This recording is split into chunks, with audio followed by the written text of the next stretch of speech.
എല്ലാ കുട്ടികൾക്കും ഇഷ്ടപ്പെടുന്ന ഒരു ഐറ്റമാണ് പിസ്സ.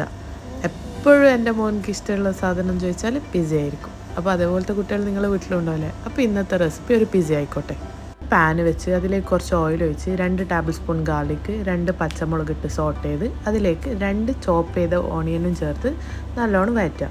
അതിലേക്ക് കുറച്ച് ഉപ്പ് ഇട്ട് നല്ല പിങ്ക് കളറാകുന്നവരെ വഴറ്റിയെടുക്കുക. അതിലേക്ക് ഒരു 1/4 ടീസ്പൂണ് ഒറിഗാനോ ചേർക്കുക. അതും എന്നിട്ട് മിക്സ് ആയതിനു ശേഷം ഹാഫ് ക്യാപ്സിക്കം ചോപ്പ് ചെയ്തത് ഇട്ട് ഫ്ലെയിം ഓഫ് ചെയ്യുക. ഇതിലേക്ക് ഒരു 1/4 ടീസ്പൂൺ സോയാ സോസ് ഒഴിച്ച് എല്ലാം കൂടി മിക്സ് ചെയ്ത് വെക്കുക. ഇനി ഞാനിവിടെ എടുത്തിട്ടുള്ളത് ഫ്രോസൺ ബേസാണ്. പിസ്സ ബേസ് ഫ്രോസൺ കിട്ടില്ല അത്. അല്ലെങ്കിൽ നിങ്ങളുടെ കയ്യിൽ ബ്രെഡ് ആണെങ്കിലും ഇതേ മിക്സ്ചർ വെച്ചിട്ട് നമുക്ക് ബ്രെഡിലും ചെയ്തെടുക്കാം. ആ ബേസിലേക്ക് ടൊമാറ്റോ സോസ് ഒഴിച്ച് സ്പ്രെഡ് ചെയ്ത് വെക്കുക. അതിൽ നമ്മൾ നേരത്തെ ചെയ്ത് വെച്ച ഫില്ലിംഗ് ആഡ് ചെയ്യുക.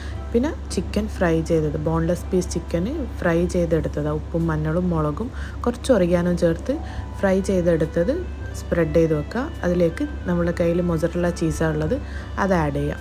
ഞാനിത് എയർ ഫ്രയറിലാണ് ബേക്ക് ചെയ്തെടുത്തത്. എയർ ഫ്രയർ ഇല്ലാത്തവരാണെങ്കിൽ ഒരു ബിരിയാണി പോട്ടിൽ ഒരു റിങ് ഇറക്കി വെച്ച് അതിലേക്കൊരു മൂടി വെച്ച്, ബേക്കിംഗ് ഷീറ്റ് ഉണ്ടെങ്കിൽ അതും വെച്ച്, അല്ലെങ്കിൽ അലൂമിനിയം ഫോയിൽ യൂസ് ചെയ്യുക, അങ്ങനെ ബേക്ക് ചെയ്തെടുക്കുക. എയർ ഫ്രയറിലാണ് ചെയ്യുന്നതെങ്കിൽ 4 മിനിറ്റ്സിൽ ബേക്ക് ചെയ്തെടുക്കുക. അപ്പോൾ നമ്മൾ പിസ്സ റെഡി ആയി. എല്ലാവരും ട്രൈ ചെയ്ത് നോക്കി ഫീഡ്ബാക്ക് അറിയിക്കണേ.